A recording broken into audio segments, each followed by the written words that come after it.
এখন ডিনার করার সময় হয়ে গেছে, আর আমি এখন খাবার গরম করব।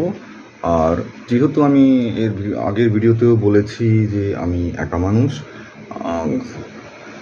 আমি খুব খাই করি, কিন্তু আমার ডেলি রান্না করার প্রয়োজন পড়ে না, যেহেতু আমার ফ্রিজ আছে, ভালো ফ্রিজ। আর এই ফ্রিজটা খুবই ভালো, কোনো সাড়া শব্দ নেই, সবসময় ঠান্ডা থাকে। যাই হোক, এখন আমি খাবো হলো এই মাংস গরম করব, চিকেন। এটাতে চিকেন রেখেছি, আরও আছে। এটা হচ্ছে মানে 1 সপ্তাহ হয়ে গেছে, তাও ফ্রেশ আছে, যেহেতু আমার ফ্রিজ সারা শব্দ করে না, কিন্তু ঠান্ডা, সবসময় ঠান্ডা, এর কোনো অসুবিধা হয় না। এখানে আছে বাঁধাকপির ঘন্ট,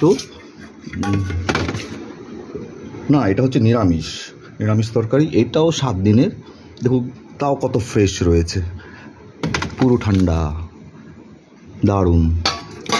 আর এখানে আছে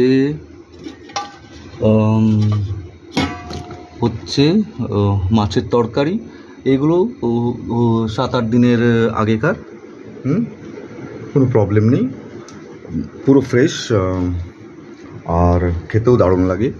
চা 3 দিন আগেকার করা, আজকেও খেয়েছি 2 বার, আর একটা গ্লাস ছিল এরকমই। এখানে আছে ভাজা, দারুণ। এটা হচ্ছে বাঁধাকপির ঘন্ট,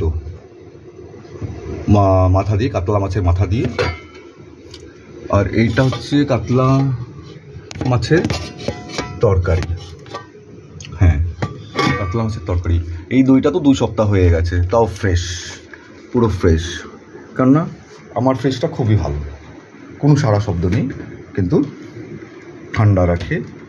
আর এমনিতে লোকজন আমার বাড়িতে আসতে মোটেই পছন্দ করে না, এই ভয় থেকেই যদি ঠান্ডা চা খাইয়ে দিই, আরে বাবা, ঠান্ডা খেলে তো মন ঠান্ডা থাকবে, সব কিছু ঠান্ডা থাকবে, হ্যাঁ না? আর ওরা বলে না পেট গরম করবে, পেট গরম কী করে করবে? ঠান্ডা জিনিস কোনোদিন গরম করে বলুন, ঠিক কি না? যাই চিকেনটাকে গরম করে খাই, এই আর কি।